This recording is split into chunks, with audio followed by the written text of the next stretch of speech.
Bonjour à tous, 13 avril 2026, 20 h, retour sur le lieu de la vidéo faite le 4 octobre 2024. C'était cette vidéo. La digue de rivière avec végétation broyée. Non, la digue, elle est vers là-bas. Nous allons voir ce qui est devenu cet endroit depuis. Alors, ils ont fait bien sûr un broyage en été encore de toute cette grande prairie qui fait 30 mètres de large sur 200 mètres de longueur. Enfin, cette prairie, vraiment une prairie avec une prairie très humide avec des iris d'eau, des grandes consoudes, des roseaux, des lysimaques communes, une prairie vraiment avec la biodiversité et avec également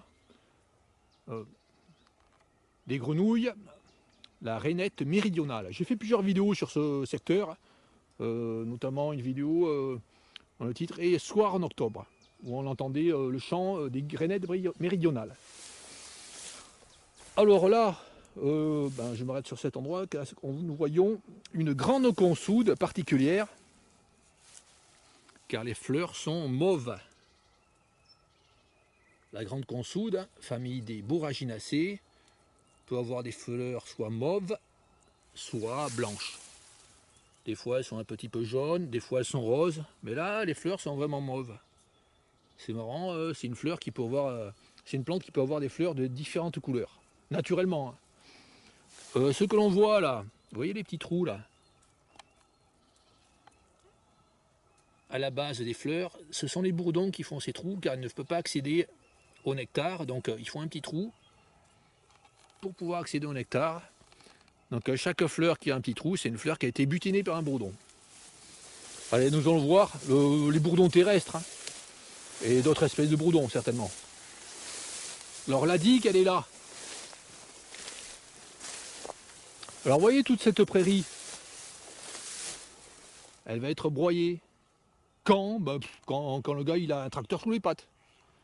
Si les gars il a son tracteur sur les pattes, il vient broyer. S'il n'a pas de tracteur sur les pattes, il vient pas broyer. C'est ça qu'ils appellent une zone Natura 2000. Natura 2000, je sais pas, c'est 2000 débilités, peut-être que c'est ça, je sais pas. Donc, là nous avons un fossé, je sais pas si je vais pouvoir passer, hein. Il est trop profond le fossé parce qu'il y a beaucoup plu. Ça a été inondé, hein. Alors cet hiver là, il y avait au moins 10 cm d'eau au sol, hein.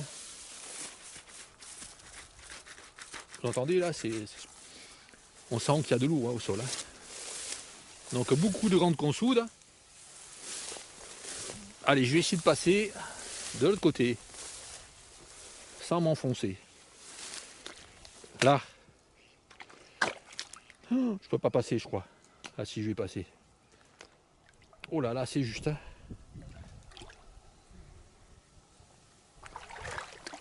Allez, donc cet endroit, c'est un endroit broyé. On voit le broyat des végétaux, hein, l'an dernier, l'année d'avant. Depuis 2012, c'est à peu près depuis 2012, il y a un broyat régulier, 1 à 2 fois par an, de cette digue. Les premières vidéos que j'ai faites sur ce lieu, il y avait une végétation totalement différente sur la digue. Il y avait notamment des cardères, beaucoup de grandes consoudes. Maintenant, la végétation sur la digue est devenue très simplifiée. Là, on voit un pied de cardère sauvage, ou alors de cardère cultivé, hein, enfin l'autre espèce de cardère, qui pousse avec ces petites piscines là. Des orties, enfin il y a sur cette partie de la digue qui a été moins broyée, il y a beaucoup plus de végétation typique des marais, il y a beaucoup plus de grandes consoudes. Et ensuite nous avons l'autre portion. Alors la portion moins broyée, elle est très courte, elle fait moins de 100 mètres, et un peu plus loin, l'autre portion, là on voit les traces du tracteur, hein, qui est venu bien écraser le sol. Un peu plus loin, Nous avons une zone que je vais filmer avec une plante protégée de la famille des Amaryllidaceae. C'est comment ça s'appelle, la nivéole d'été. Alors le petit endroit de 2 mètres sur 2 à peine, non, de 2 mètres sur 1 plutôt, où il y avait la nivéole d'été, il a été écrasé je pense hein, par une roue. Hein. Il n'y a plus de nivéole d'été, alors que cette plante, la nivéole d'été, est protégée. Elle est en fin de floraison maintenant, hein, le 13 avril. Là nous avons l'arbre toujours avec l'énorme lierre. Hein. Alors c'est un lierre qui fait plus de 20 cm de diamètre, hein, regardez. Par rapport à ma main, hein, énorme lierre qui grimpe. Donc là je repasse où je suis repassé. Hein. Là c'était l'endroit où il y avait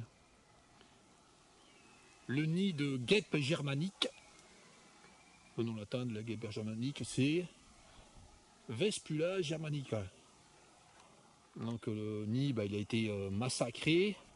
Là s'il y a un nouveau nid de guêpe, n'importe quel autre hyménoptère de bourdon ou quoi, ils vont faire un massacre.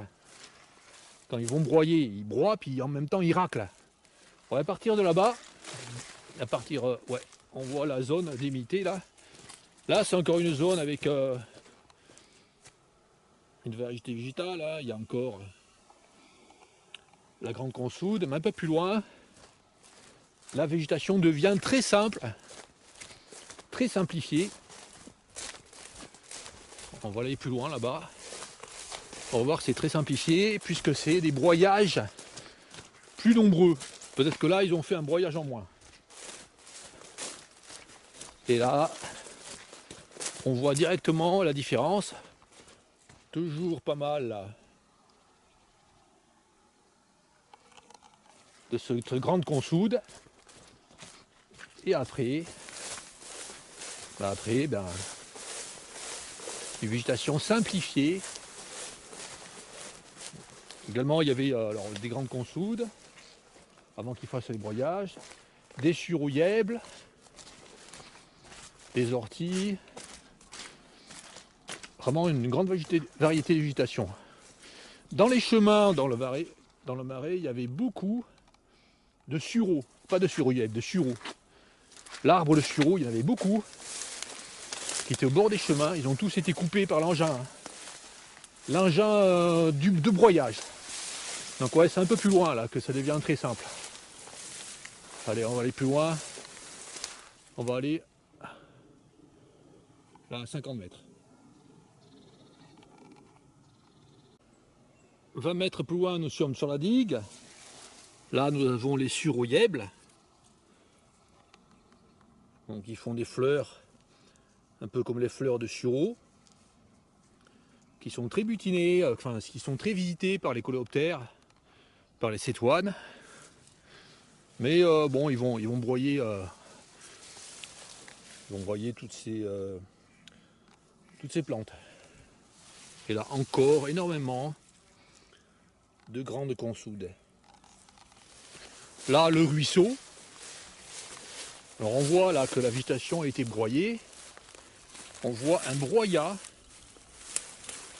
végétal de l'an dernier. Et là le ruisseau avec une eau qui est assez trouble.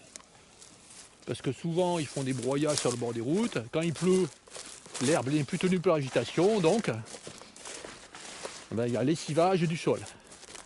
Allez, on va aller un peu plus loin. C'est un peu plus loin finalement que ça a été broyé beaucoup plus souvent. La zone la moins broyée, elle fait un peu plus de 100 mètres. Elle fait au moins 300 mètres. Allez, on va aller plus loin. Là, nous avons des plantes de la famille des Brassicacées, avec dessus des punaises. Des punaises, je me souviens plus du nom là, c'est des punaises du fou. Hein. Très nombreuses. Il y a des escargots sur les surouillèbles, des petits gris. Quand j'ai commencé à filmer cet endroit en 2000, je pense que c'est 2015, il y avait beaucoup d'escargots, beaucoup plus d'escargots. Il y avait les escargots jaunes, les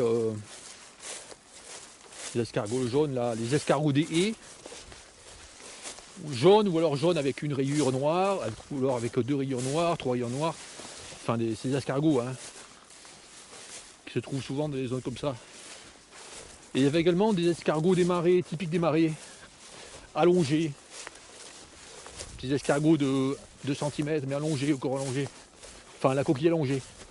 Il n'y en a plus, plus un de ces escargots, j'ai plus trouvé un seul. Puisque toute la végétation là où c'est humide, ça a été broyé. Voilà, nous arrivons dans la zone des broyistes. Des broyistes, des tueurs de papillons, des amateurs des dépenses de l'argent public, qui vivent au crochet des impôts des gens. Les travailleurs payent des impôts, et puis les gens ils récupèrent cet argent. Bon, c'est simplifié ce que je dis. Bon. Ils vivent de quoi? Ils vivent des impôts des gens. Ils achètent des gros tracteurs très chers. Ils se paient un salaire annuel. Avec aussi les responsables de ces entreprises, là, c'est étatique tout ça. Et puis ils viennent dans la nature, sur les zones Natura 2000, et ils réalisent un broyage intégral des bordures des rivières. Alors admettons qu'ils fassent ça de manière sélective, de manière très ponctuelle, parce qu'il y a une plante invasive par-ci, une autre plante invasive par-là, qu'ils fassent ça de temps en temps, non. Non. Ils font ça de manière systématique, irréfléchie et aveugle, sans faire la moindre distinction entre les plantes protégées, les plantes rares. Ils font absolument n'importe quoi. Là, nous avons plein d'orties. Alors, c'est un lieu très pauvre en papillons, finalement, puisqu'ils viennent à chaque fois tout broyer. Nous avons plein d'orties, et sur ces orties, il y a les papillons tels que le vulcain, le pont du jour, la petite tortue. Alors, la petite tortue, elle a disparu. Hein. J'ai fait une vidéo sur la petite tortue. J'en ai pas vu depuis. Hein. Ça fait plus de 10 ans que j'ai pas vu de petite tortue dans la région. Donc ces papillons là pondent sur les orties, entre autres. Et une fois qu'ils ont pondu, il y a un engin qui va passer et il va broyer tout. Alors peut-être qu'il va broyer une fois que les papillons auront fait leur cycle de développement, mais pas trop savoir quand est-ce qu'ils vont broyer. Les escargots aussi vont être broyés. Il y a beaucoup moins d'escargots. Vraiment. Alors sur une digue comme ça, j'ai trouvé. Une fois, j'ai trouvé 300 escargots en même pas 50 mètres de digue. Il y a quelques années, hein, en bordure d'un champ, proche de Bordeaux. Actuellement, c'est fini. Il n'y a plus d'escargots. Car il y a un engin qui vient broyer de manière systématique la digue. J'ai envie de montrer une photo là. Donc j'ai fait une photo d'escargot. Bon, ça c'est beaucoup plus loin qu'ici, c'est dans le Médoc. C'est au bord d'une vigne, à côté de la maison, hein, des viticulteurs. Il y a un petit chemin qui passe, une petite route. Et le long de la clôture en ciment, sous les barres de ciment, à chaque croisement de barres comme ça, en ciment, il y a un gros paquet d'escargots comme ça. Il y a ça fois 40 à peu près. C'est quantité fois 40 de l'escargot le petit gris. Donc en passant comme ça, j'ai dit à la personne propriétaire, j'ai dit vous avez beaucoup de petits gris chez vous. La personne m'a dit des quoi? J'ai dit des petits gris, des escargots. Au début elle ne comprenait pas, je lui dis voilà, ce sont des petits gris. Elle savait mais en fait elle a paralysé ce que je disais. J'ai dit je peux les ramasser, je peux ramasser. Elle m'a dit oh oui, je peux ramasser parce que bon, en plus ça me pose des problèmes dans la vigne, ça mange les pousses, il y a plein d'escargots, on est obligé de mettre des granulés, donc ils mettent plein de granulés et tuent tous les escargots. Alors là, à chaque paquet comme ça, j'ai ramassé 3 escargots maxi, les autres ils sont trop petits, ils sont pas bornés. Et je ramassais une bonne cinquantaine d'escargots pour manger, que j'ai mangé. Mais ceux qui sont propriétaires, je lui ai demandé, la personne, hein, ils ne ramassent jamais les escargots, ils n'ont pas l'idée. Ils préfèrent mettre des granulés. Ils pourraient faire n'importe quelle autre action, c'est-à-dire les récupérer là quand ils sont rassemblés. Ils pourraient mettre je sais pas, des tuiles dans les vignes, et puis comme des tuiles comme ça, les escargots ils vont se planquer la journée sous les tuiles. Ramasser les tuiles. Non, non, ils préfèrent mettre des granulés. Pour eux c'est mieux, c'est pratique. Là, il commence à faire nuit là, le soleil va se coucher bientôt. Ah ouais, on va arriver à la zone là vraiment. La zone sans biodiversité là, la zone avec pratiquement que des graminées hein, dessus la digue. Là c'est ça, à partir de là. Là il y a encore des sureaux, yèbles. Ça a moins été broyé. Le gars avec son tracteur il s'est arrêté au bon moment. Je pense que l'an dernier il n'a pas broyé jusqu'au fond. Il n'a pas broyé, ça fait finalement 300 mètres l'endroit moins broyé. Il a broyé que jusqu'ici. Donc les broyistes, amateurs de suppression de la biodiversité dans les zones Natura 2000, hein, ceux qui veulent, ce sont des digues avec des graminées communes, extrêmement communes, peu de variétés graminées même, parce que les graminées, ça permet la vie de plusieurs espèces de papillons, hein, de nombreuses espèces de papillons, notamment les papillons de la famille des nymphalidae, de la sous-famille, de la sous-famille des satyrinées. Beaucoup d'espèces vivent aux dépens de graminées, enfin pratiquement toutes je pense, de graminées et de cypéracées. Même ces papillons extrêmement communs qui vivent aux dépens des graminées vont être supprimés car ils vont faire un broyage. Alors s'ils font un broyage vers septembre, comme en 2024, ce qui va se passer, c'est qu'en septembre, une grosse majorité des espèces de satyrinées, enfin de papillons de la sous-famille des satyrinées, se trouvent à leur stade de chenille, sur les graminées, au pied des graminées. Donc ils vont tuer tous les papillons. Allez, allons plus loin vers là-bas.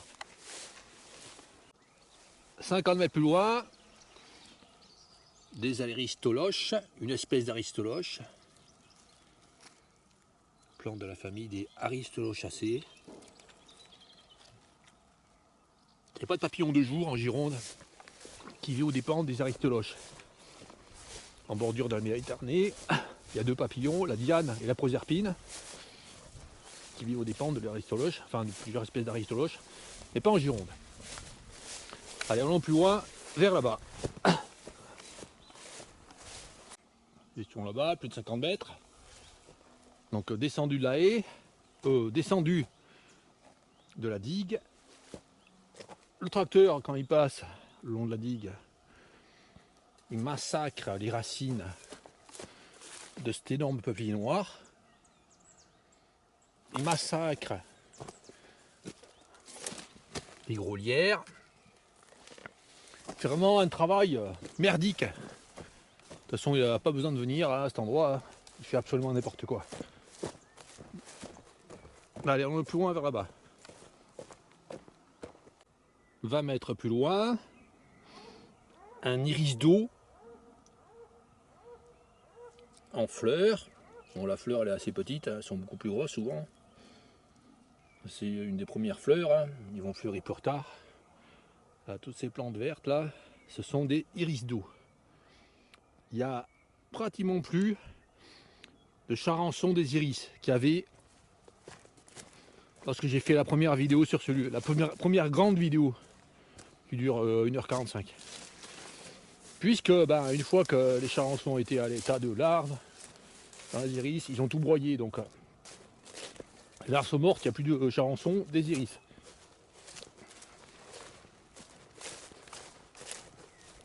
Allez, allons plus loin vers là-bas. Nous étions vers là-bas, environ 20 mètres, à côté de l'iris. Là, nous avons un arbre, un bel arbre, 1 mètre de diamètre. C'est un frêne, arbre de la famille des Oléacées, comme l'olivier.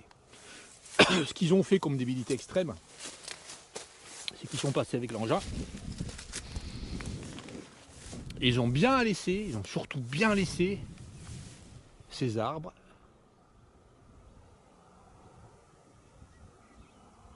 Bon, c'est difficile à montrer là. Vous voyez le tronc comme ça. Ce sont des robiniers Fosacacia. Donc ces 3 robiniers Fosacacia génèrent des graines. Il y a beaucoup de petits robinets Fosacacia qui poussent le long de la digue après. Et après ils peuvent justifier, ils peuvent dire après oui, ben on vient nettoyer. Alors là c'est bien de couper les robinets Fosacacia. Allez, allons plus loin, vers là-bas. Alors, je viens juste de couper il y a 1 seconde. Donc 1 mètre plus loin, ce que l'on peut voir, c'est que sur le bord de la digue, ils ont mis des filets en corde tressée. Alors en corde végétale, hein, ça c'est bien que ce soit le corde végétale. Hein. Ils auraient très bien pu mettre du plastoc, hein, comme ils font en plein d'endroits. Mais là, ils ont recouvert le talus, entièreté du talus, avec un filet de corde que voici. Bon, ça c'est votre agent hein, qu'ils ont fait ça. Hein. Là, vous avez payé ça. Parce qu'ils se sont aperçus que ben, les digues, elles s'effondraient une fois qu'ils avaient fait les broyages et la végétation. Donc pour colmater les endroits où la terre tombe, ils ont mis à pas mal d'endroits des filets en plastoc. Déjà c'est pas mal que ce soit en plastoc. Des filets en fibre végétale. S'ils n'avaient pas broyé, ils n'auraient pas besoin de faire des travaux. Et puis un peu plus loin, il y avait des travaux. La dernière vidéo faite sur ce lieu, le 4 octobre 2024, avec un bulldozer qui était venu colmater les brèches. Donc que des débilités extrêmes, maximales, partout dans le lieu, dans ce lieu. Alors sur les panneaux indiquant la zone Natura 2000, qui se trouve à environ 300 mètres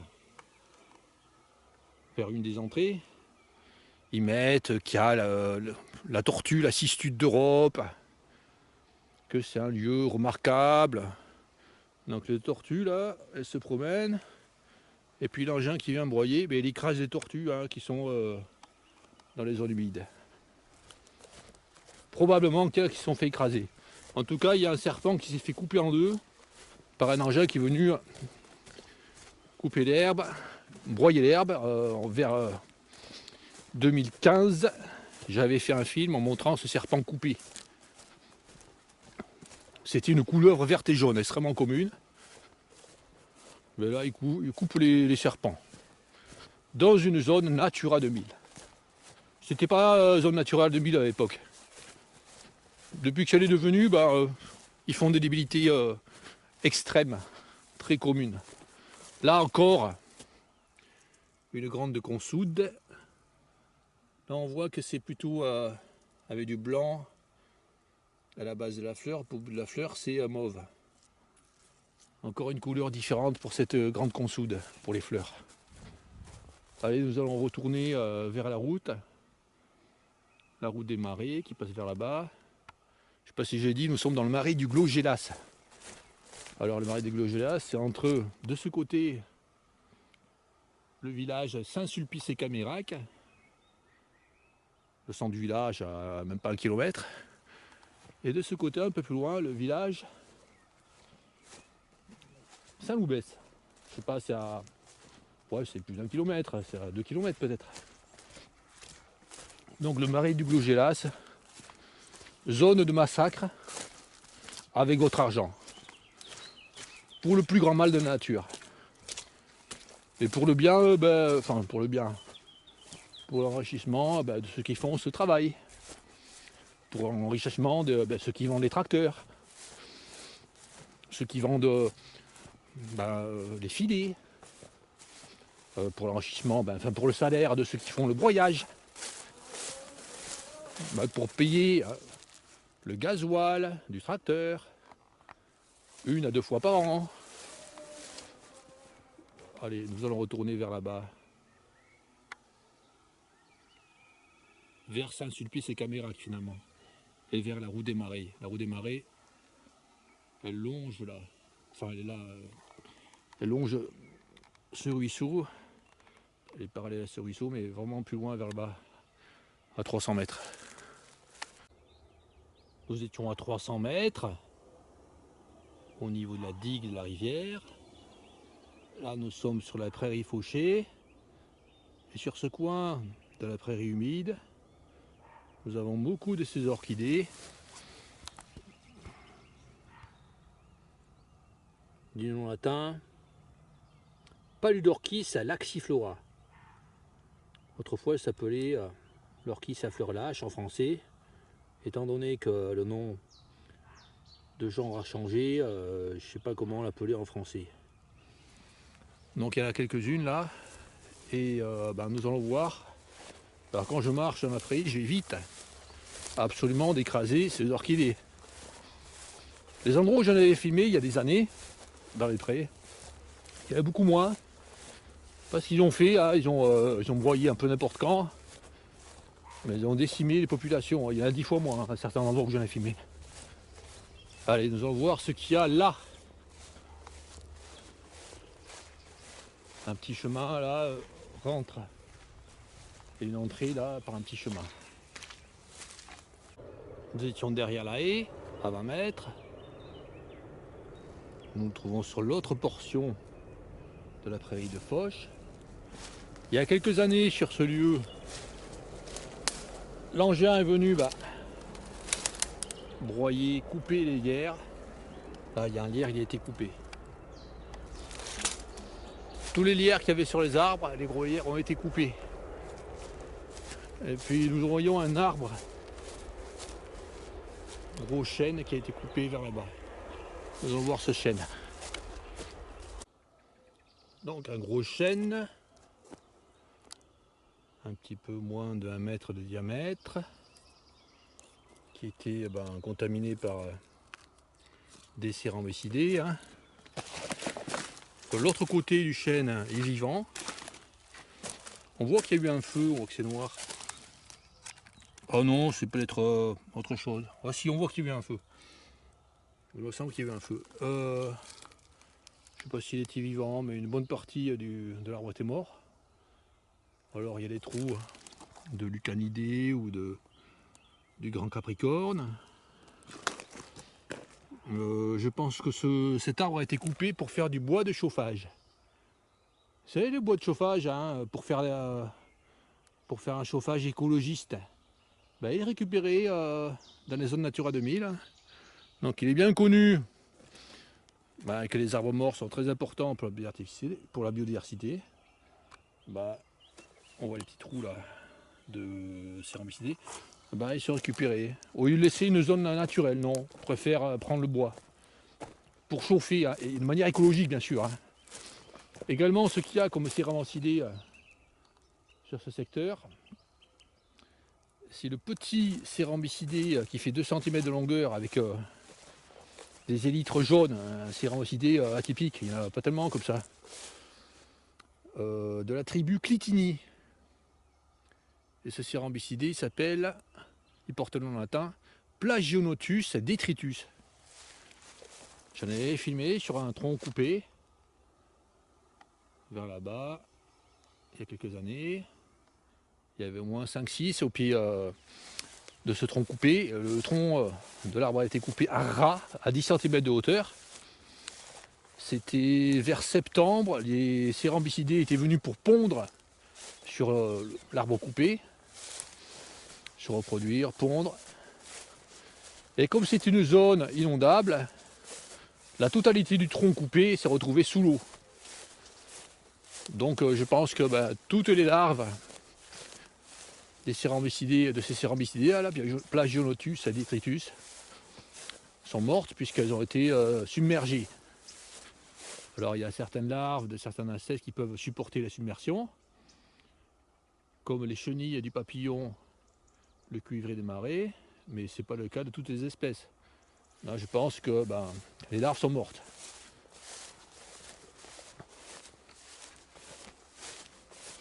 Également, ce qu'il y a comme débilité extrême sur ce lieu, j'avais parlé à propos de la tome qu'il y avait là-bas.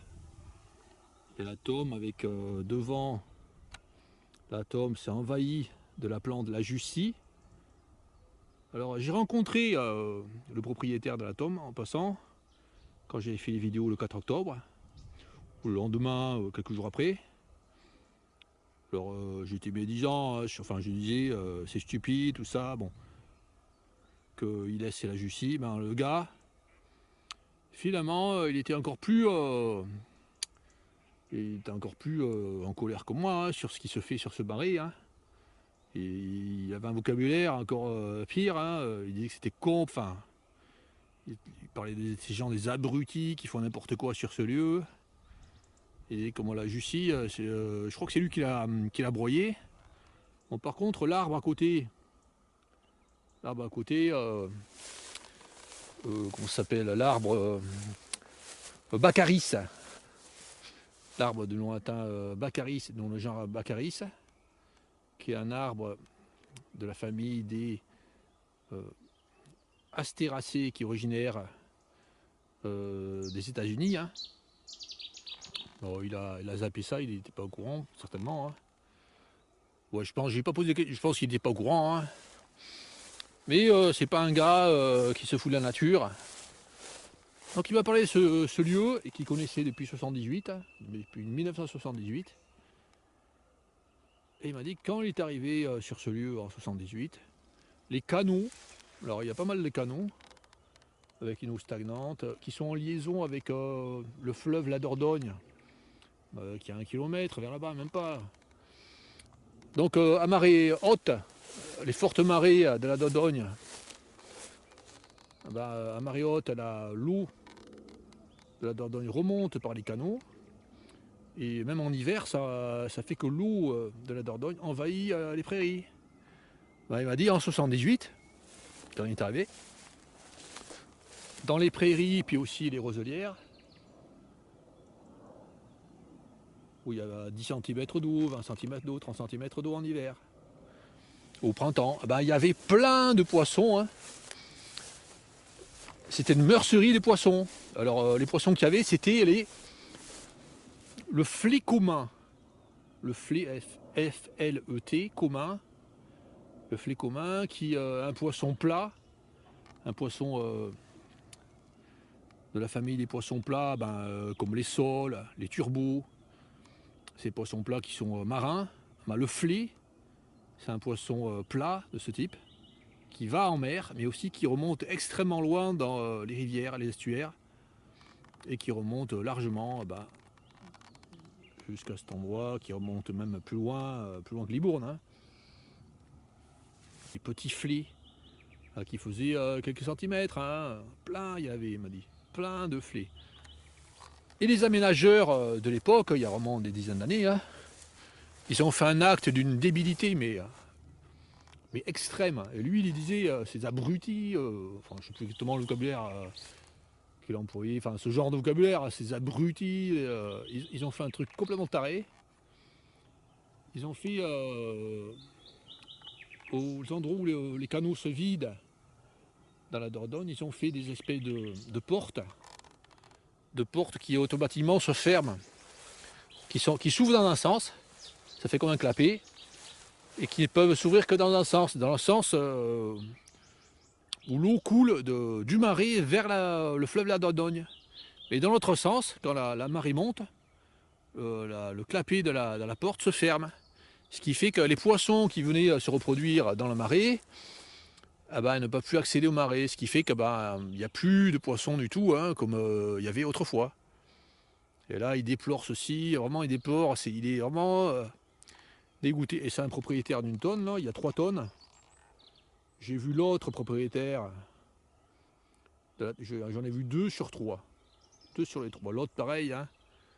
Il est scandalisé par toutes les débilités extrêmes qu'il y a partout, hein, notamment à propos des poissons. Bon. Il est vraiment dégoûté. Alors ces gars, ils sont pas jeunes, hein. Alors je sais pas à peu près, il y en a un 70 ans, l'autre peut-être 85 ans. Ils connaissent le coin là depuis longtemps, hein. Mais autrefois c'était très riche en poissons. Et maintenant, ben non. Maintenant, ben, c'est riche en tracteurs qui viennent. Allez, nous allons vers l'entrée, une des entrées vers là-bas, à 50 mètres. Et nous allons voir ce qu'il y a comme débilité. Nous étions vers là-bas. Une entreprise de stockage de briques, de pierres, de parpaings, de tout, enfin de saloperies. Et puis ils ont fait, les gars, ils ont fait des conneries, hein. Il y a un petit chemin qui mène à l'entreprise. Et ce petit chemin, il est bordé d'une haie. D'une haie plantée, une haie du commerce de plantes exotiques. Je vais vous montrer ça tout à l'heure. Là, je vous montre avant un arbre qui a été coupé, hein. Un vieux chêne creux qui probablement était mort, mais qui permettait la vie de beaucoup d'insectes, de cérambycidés. Peut-être même, voilà les trous de cérambycidés ou de lucanidés. Peut-être même qu'il y avait des chauves-souris qui étaient à l'intérieur. Bon, ça c'était coupé pour le, je sais pas, parce qu'il faut nettoyer, ou alors parce que ils avaient peur que l'arbre tombe sur la clôture. Alors une clôture absolument ridicule avec des poteaux en ciment, on ne sait pas pourquoi, ça sert à rien, hein. Le fait que les poteaux soient en ciment n'empêche pas la violation du terrain, hein. Un gars qui veut voler, là, qui veut rentrer, ben, il coupe avec le sécateur le grillage, puis il rentre avec un véhicule, n'importe quoi. Donc, apparemment, les morceaux du chêne sont là. Voilà, les morceaux du chêne. Un tas de morceaux de chêne. Parce que il faut couper, il faut jeter, il faut nettoyer.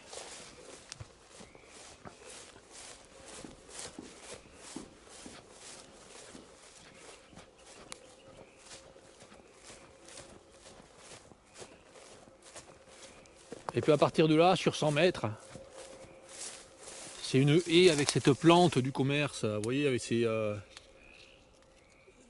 feuilles grises comme ça dessus, qui ne permet pas du tout à la vie de papillons de nos régions, hein.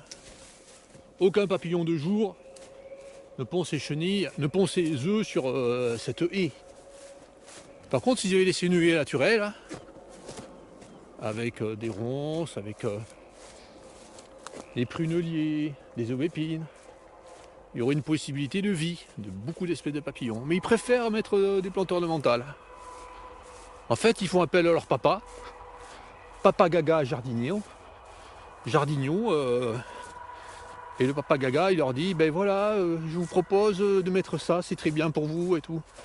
Et puis le chef d'entreprise, soumis, hein, il dit, j'écoute le monsieur des jardins. Je sais pas ce qu'il veut, il fait ce que... il se dit, oh là là, c'est un spécialiste des jardins, je vais l'écouter. En fait, il n'est pas spécialiste des jardins, il est spécialiste de l'arnaque. Lui, le gars qui vend les plantes ornementales, ce qu'il veut, c'est se faire un maximum de prix. Se faire un maximum de fric. Il ne va pas lui dire, monsieur, vous êtes dans une zone naturelle, le mieux c'est une nuée comme ça, qui est très jolie, vous n'avez pas besoin d'entretenir en plus, ou très peu. Non, il préfère lui vendre. Le gars, il se fait pigeonner parce que c'est un crétin, absolument crétin. C'est un peu comme, je sais pas moi, 85% de la population qui est comme ça. J'avais filmé les bordures de ce pré à vaches, il y avait des grosses aubépines qui ont été coupées, qui ont été massacrées parce qu'il y a un engin qui vient, je pense que c'est l'engin du village là, qui fait l'entretien des chemins du village. L'engin avait coupé la haie parce qu'il faut nettoyer. Là sur la bordure, j'avais filmé des fenouilles qui avaient été coupées. Il n'y a plus de fenouilles. Ben, c'est à Sandra, un engin qui vient couper les fenouilles. Ça c'est la vidéo qui faisait 1h45 que j'avais faite à cet endroit. Plus de fenouilles, absolument plus de fenouilles. Sur le fenouil, il y a le papillon, le macaron qui pond ses œufs.